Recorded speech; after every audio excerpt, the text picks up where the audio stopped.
question will be from Anthony Leone with Spectrum News. Hello, and thank you very much for taking our questions this morning. You said that the astronaut suffered a serious medical condition. Would that be enough to prevent him or her from going back into space and doing another mission on the ISS? Yeah, I would think it's incredibly premature to even consider that right now. The highest priority is the the health and welfare of our crew members. They just executed a near perfect mission on orbit. So I said that during the initial press conference that I think regardless of the phase of flight we were in on the the timeline on the expedition, we would have arrived at the same conclusion. What Crew-11 did to make this so much easier is executing so well on all of their scientific objectives. So in that case, the crew did a fantastic job, and I think that would reflect well on future crew selection criteria. Our next question will come from Jackie Waddles with CNN. Hi, folks. Thanks so much for doing this. So question about ISS operations while we wait for Crew-12 to arrive. I was curious, what training the cosmonauts have to assist with any operations on the U.S. side. I think I understood at least one cosmonaut may have training on NASA EVA suits, for example, if there's a hardware issue that requires an emergency spacewalk. Could y'all give us some insight into that situation? Thanks so much. Sure. Generally, what we do where we are today is we do emergency training with each crew. So the Russian cosmonauts come over to Houston. We do emergency training. Our U.S. astronauts go over to Moscow and do emergency training there. Sergei Kudzovertkov does have some basic EVA training. Our plan, if we had, there's not anything on space station where you have a single hardware failure that requires you to take immediate action. You always have a second piece of hardware. There are some things that we'd like to take action pretty quick, and right now the plan would be just to wait for the Crew-12 crew to get up there if we had to do any spacewalks. Inside, we spent some extra time this last week in training Chris Williams up on some things that he hadn't been trained on, and so the handover from Crew-11 to Chris, that took a little extra time, which also added to why we waited the 7 or 8 days. So that's helped. The cosmonauts, we can get them training in real time if we need their help on certain activities. So I believe we're covered, and ready to answer any other questions. Next question will come from Claire Cameron with the Scientific American. Hi there. I have a couple of questions. One, you mentioned, Mr. Isaacman, that the agency will release information about the nature of the crew member's medical issue at a future time. Is there a timeline for that? And then also, how will this incident, if at all, inform the agency's preparation for the Artemis crewed missions? Will there be changes to the medical protocols, both for pre-flight and during mission? Well, I think first, I actually don't believe that I said, I know the question before of what information we would share. First, we are very committed to being transparent, but this is there are some medical privacy considerations here. That said, to the extent that we are in a position to share more information publicly and have the necessary consents, we would do so. I would say almost assuredly we would share information across, other space agencies and commercial space providers. I mean, this is why we're there. To learn, and things that could have implications on the health and wellness of crew members is vitally important to all those that undertake these type of missions. In terms of preparation for subsequent missions, whether it's on the International Space Station or on Artemis 2, we're always learning here. I mean, that again is why we put our astronauts in this environment. I would say that there are a lot of circumstances, an incredible amount that we can train and prepare for to treat on orbit. And the International Space Station has exceptional capabilities. Our vehicles, be that Dragon or Orion, Starliner, have medical kits. There are some circumstances that will develop where you're going to want the option to come home. And we build that into our flight plans. There are early return options on Artemis 2. There are options to bring astronauts back from the space station in hours, not days. So I think that the fact that we did take some extra time in here does speak to the stability of the situation and how well everyone responded to it. So this is what we trained for. It's built in our planning. It was executed very well. We will capture any relevant lessons learned to inform preparations for subsequent missions. But I think we're in pretty good shape right now. Our next question will come from Mark Carreau with Aviation Week and Space Technology. Yes, thank you. My question is whether the medical issues surfaced as a result of the research medically that you're doing aboard the space station, or did this something arise that wasn't connected with a research discovery, but something maybe more immediate?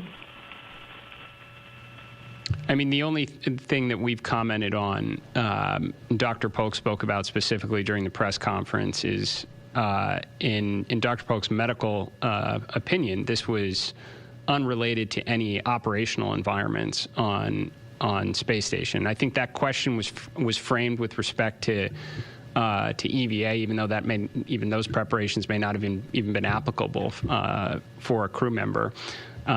But I think, like, if we're expanding it to something even broader than operational preparations and any of the potential research interactions, I would say we don't know at this point. I mean, this is something that could have happened on Earth, completely outside the microgravity environment at that point. I don't think we know that versus just being in microgravity versus potentially interactions, experiments.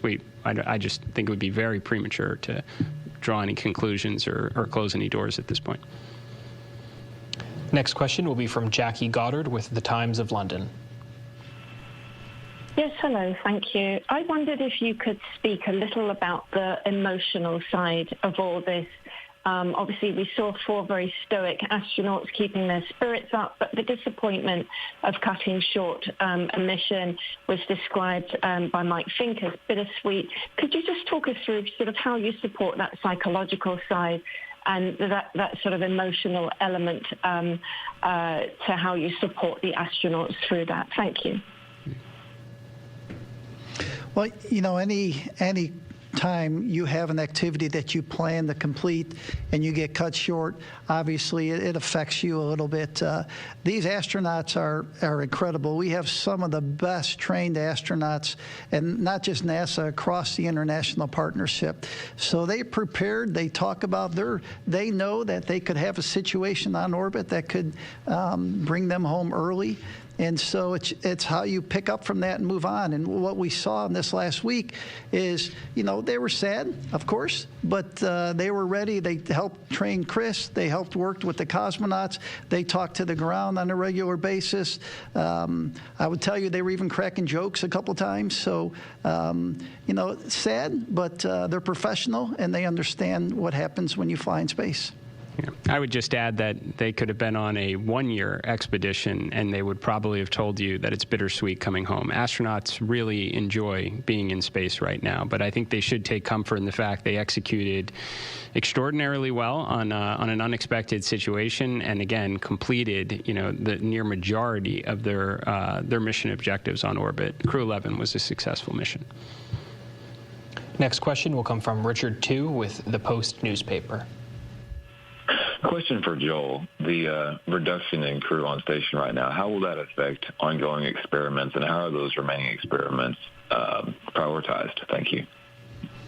So a lot of experiments, good question, a lot of experiments on board, there's a time element from when that experiment launched to when it needs to be complete. And so the priority will be to get as many of those time-limited experiments done. So we'll work with Chris. Chris will be prime on that. He knows if he needs help, we can get help from either the ground or from his Russian cosmonaut friends. And so, but from a standpoint of, sure, there'll be less. There's, 4 less people on board space station right now. So there will be an impact, but we'll prioritize that on the time-critical science. Next question will come from James Dowling Healy with West Hartford Community Interactive. Good morning. James Dowling-Healy, West Hartford Community Interactive. I'd just like to start by saying welcome home to Crew-11, and I'd like to extend my best wishes to the crew member for a full and speedy recovery. And also, I'd like to congratulate Mr. Isaacman on his confirmation. My question is, how will the medical event impact NASA's staffing priorities on future longer-term missions?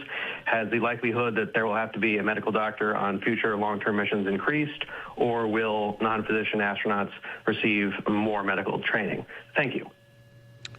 I could start on that one. It's a good question, by the way.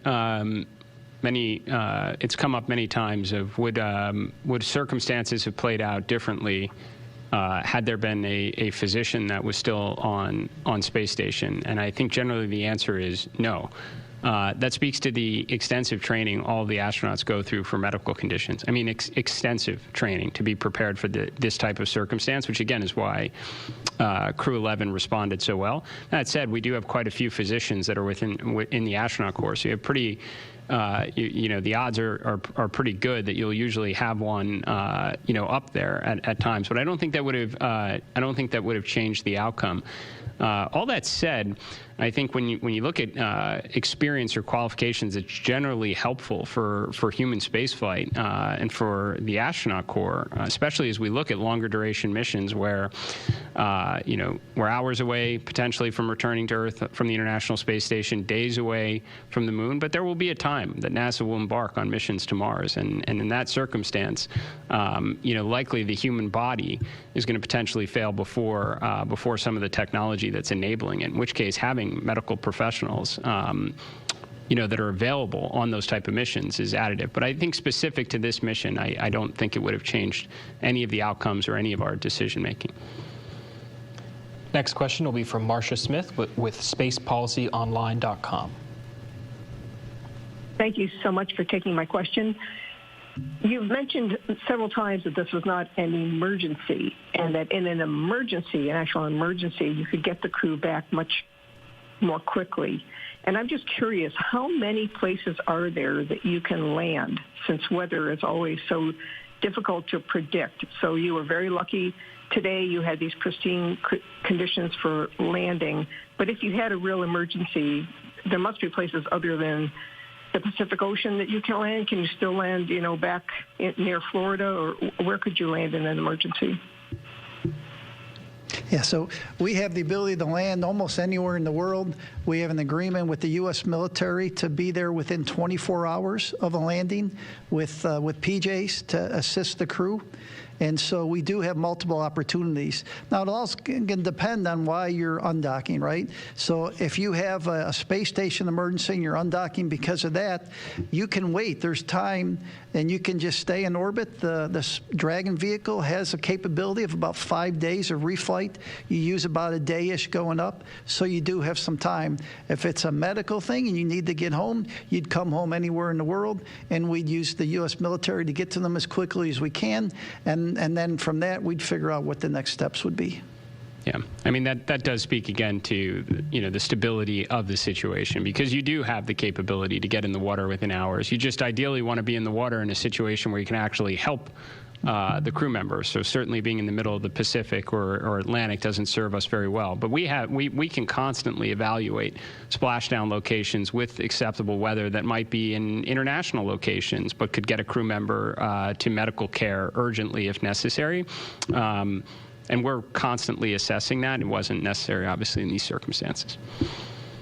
Next question will be from Manuel Mazzanti with Exploración Especial.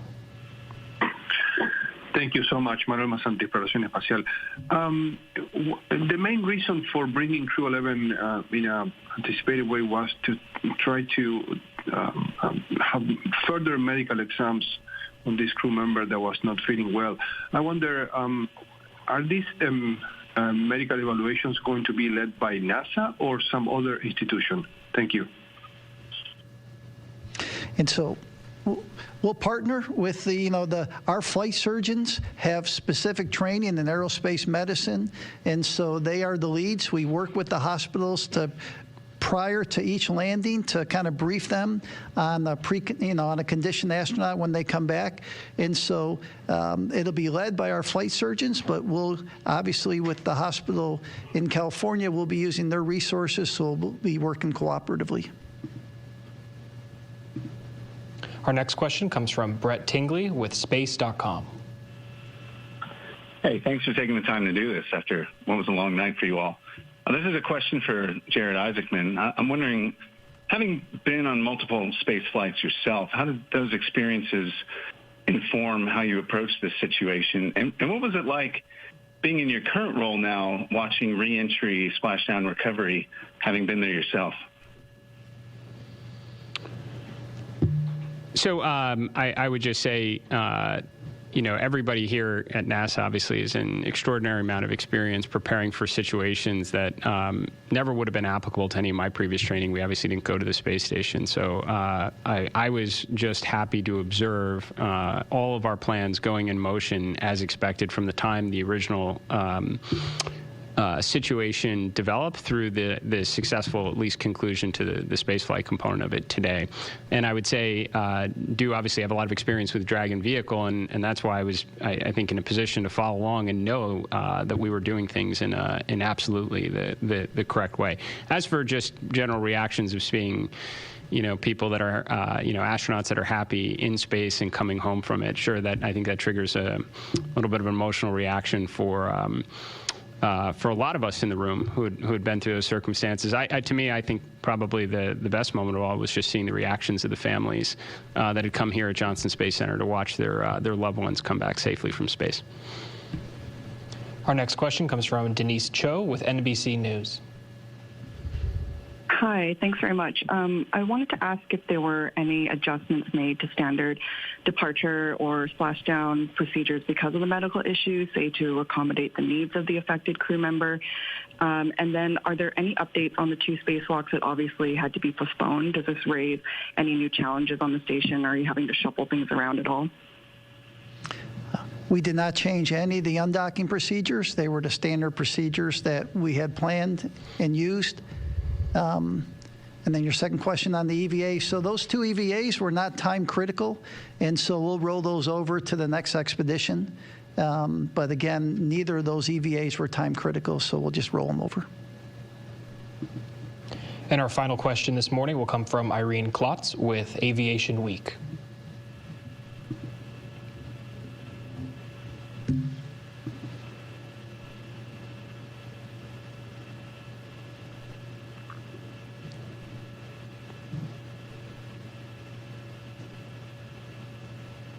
Irene, please hit your mute button. Sorry about that. Good morning. Are you expecting all 4 crew members will be released together at the same time from the hospital? We would expect that to be the plan, yes. And with that, that concludes today's news conference. Thank you to all the media who joined us and for your continued coverage. We look forward to hearing from the crew in the coming days during their own news conference. Please watch for an upcoming advisory with those details. Until then, thank you, and we'll see you next time. So we were just listening in there to the news conference held by NASA after Crew-11 officially returned back to Earth earlier today. We were showcasing that entire scene on the right-hand side of your screen, and we have just about seen almost every crew member get off and completely undock there, ready for that medical evaluation that they're going to receive here on Earth. But I do just want to play this out in its entirety because in case you did miss it, it did happen earlier on this morning. Again, this is footage from earlier today as Crew-11 officially returned to Earth, going to receive that medical evaluation, and their entire mission was cut short because of an astronaut's medical issue aboard the ISS. So we just have a few more minutes left in this. I'm going to play it out for you, at least the remainder of it.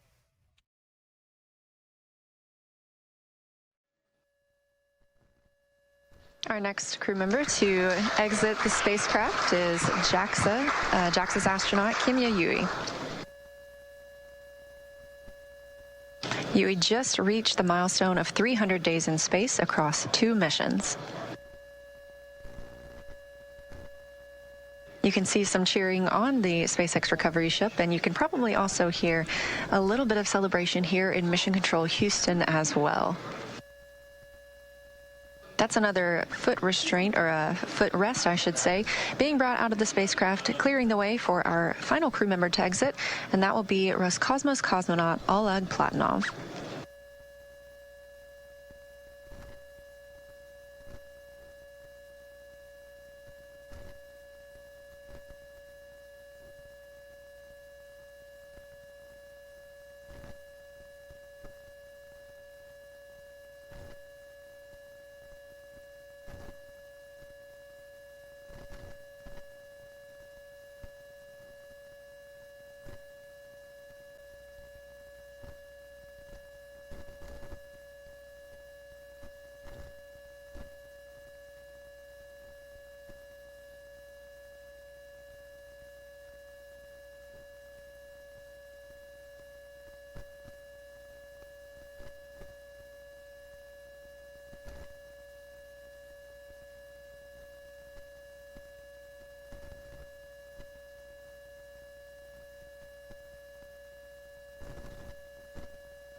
And we see the fourth crew member of Crew-11 being helped from the vehicle now. That is Roscosmos cosmonaut Oleg Platonov, also wrapping up his first mission to space.